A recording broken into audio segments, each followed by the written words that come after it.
दिनांक 12/2/2026 रोजी नगर परिषदेचे अधिकारी यांनी सार्वजनिक वाचनालय समोरील पत्र्याची टपरी तोडली. त्याचे अजूनही कोर्टात सुनावणी चालू आहे.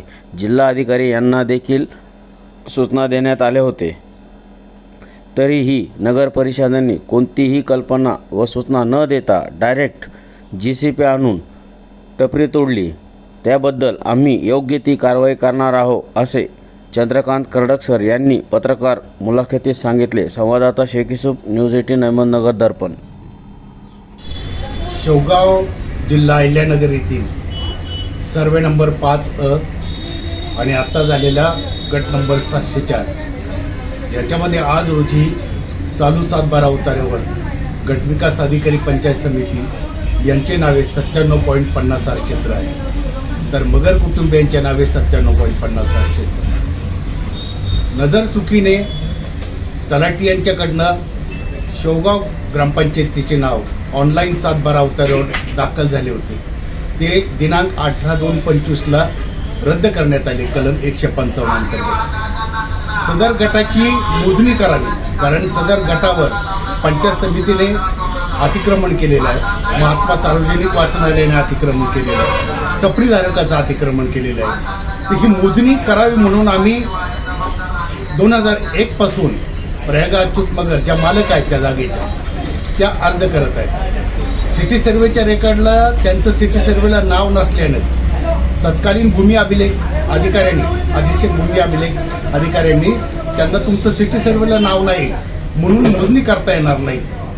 त्यानुसार आम्ही गटविकास अधिकारी यांच्या नावे सिटी सर्वेला नोंद असल्याने त्यांची मोजणी केली. सिटी सर्वेनुसार गटाची मोजणी केली, परंतु मोजणी खात्याने दोन्ही मोजणीचे रेकॉर्ड चुकीच्या दर्शविल्यामुळे आम्ही सदर गटाची फूट हिस्सा मोजणी करण्यासाठी ना हरकत दाखला मुख्य अधिकारी शेवगाव नगर परिषद यांच्याकडे मागणी केली. इंदुबाई सुरेश मगर यांनी शेवगाव नगर परिषदेच्या मुख्य अधिकारी यांच्याकडे दिनांक 5/1/26 रोजी रितसर अर्ज दाखल केला कागदपत्रासह, परंतु त्यांनी उपविभागीय दंडाधिकारी पातळी उपविभाग यांच्याकडे 371/25 नुसार अपील दाखल केलेलं होतं.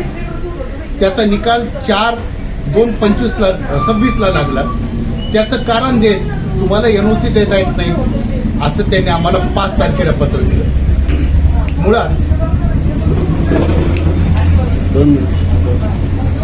मुळात सदरचा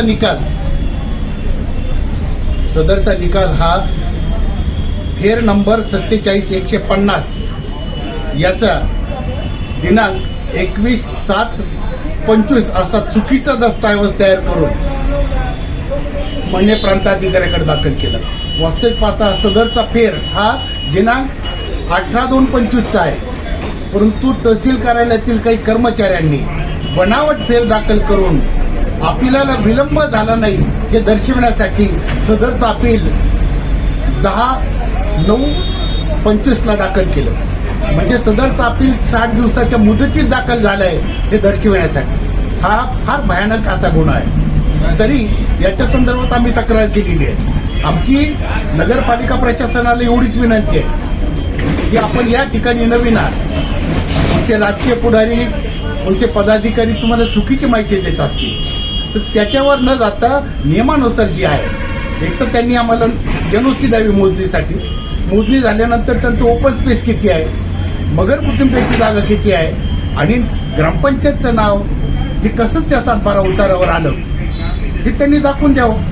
त्यांच्या हिस्सेची जी जागा असेल ती काढून घ्यावी, एवढीच आम्हाला या ठिकाणी त्यांना विनंती करतो. आणि जिल्हाधिकाऱ्यांना आम्ही या बाबत दिनांक 2/2/26ला भेटलेलो आहे. लिखित त्यांना पत्र दिलं मोजणीसाठी तुम्ही संबंधितांना NOC द्यायचे सांगा. त्यांनी कबूल केलेलं आहे. परंतु कालचा जो प्रकार केला अपिलामध्ये केस असताना आमच्या पोझिशनवर जी आम्ही टाकलेली टपरी होती मगर कुटुंबियांनी ती नगरपालिका प्रशासनाने हटवली. ती कोणत्या कायद्यानुसार हटवली त्याच्या संदर्भात आम्हाला मगर कुटुंबियांना त्यांनी कोणत्याही प्रकारची सूचना दिली नाही. मुळात जागा मगरची नोटीस देतात अमोल कर्डकला. चुकीची पद्धत आहे सगळी. याच्यावर आता कायदेशीर आम्ही दाद मागू. कायदा सर्वांसाठी समान आहे. अधिकाऱ्यांनी तर कायद्याचा वापर चांगल्या पद्धतीने करावा, आपल्या अधिकाराचा वापर कायदेशीर मार्गाने करावा, एवढीच या ठिकाणी विनंती करतो.